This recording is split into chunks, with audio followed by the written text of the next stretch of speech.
Hey guys, next up on our SOTA review list is E Honda, another one of the Revolutions figures. As you can tell, his hands got a little bit of unfinished sculpt syndrome. His feet do too. Torso not so much, head not so much, but the hands and feet not looking so great. Look kind of like clay still, but it's not terrible. We have three versions of E Honda. We're going to go ahead and get started with the Player 1 version. Start off by showing you his accessories. He's got two open hands. Everybody knows E Honda uses the open hands a lot in the game. And then, of course, two fists. One thing to point out, look how big the hand is and look how tiny the peg is. That's kind of problematic when you're swapping them out. They tend to break. As long as you're careful, though, it's not too bad. He also does have an alternate head. Pretty nice looking head.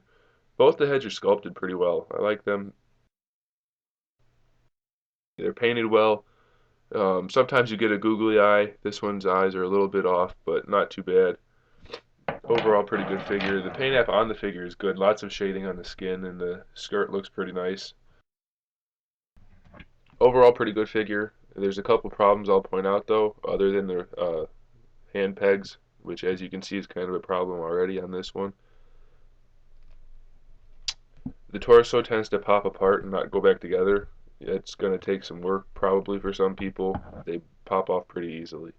Other than this new torso joint, which is just a double ball joint in there, all the articulation's the same as the regular SOTA figures, except for the feet. Same as the Zangief.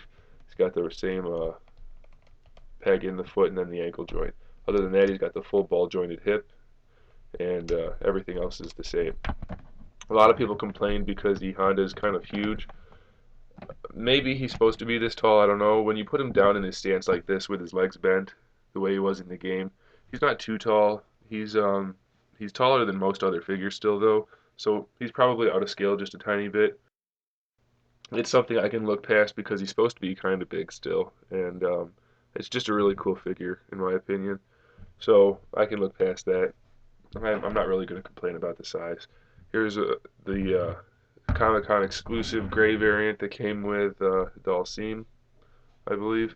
That shows kind of how big he is. He's pretty tall, and the only difference is the skirt. The face paint might be off just a little bit. The hair maybe a little lighter color. I'm not sure if that's intentional or not, but it's something that might be there if you buy one. And then finally we have the turbo color variant. This is from Street Fighter 2 Turbo, the green face paint with the yellow and red skirt. Those are the differences. Otherwise, he's the exact same.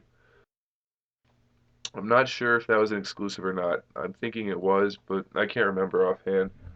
It's been a while now, and the Revolutions didn't get a whole lot of hype, so any information you can find about them is pretty good information, since it's not too easy to come by. But there you have it. There are all three versions of E Honda. Pretty straightforward figure, not too much to talk about. Overall, pretty cool. I recommend you pick him up. He's one of the originals again, so that's a plus for him right there. And let's look at the face a little bit. There you go. You can see it's really nice sculpt. Pretty cool looking figure. I suggest you pick him up. So there you have it. There is E Honda, Edmund Honda in all three versions. Hopefully you like this figure and go pick him up if you can find him because he's pretty cool overall. I'm going to go ahead and do some more reviews. You keep an eye out for them, and in the meantime, keep collecting.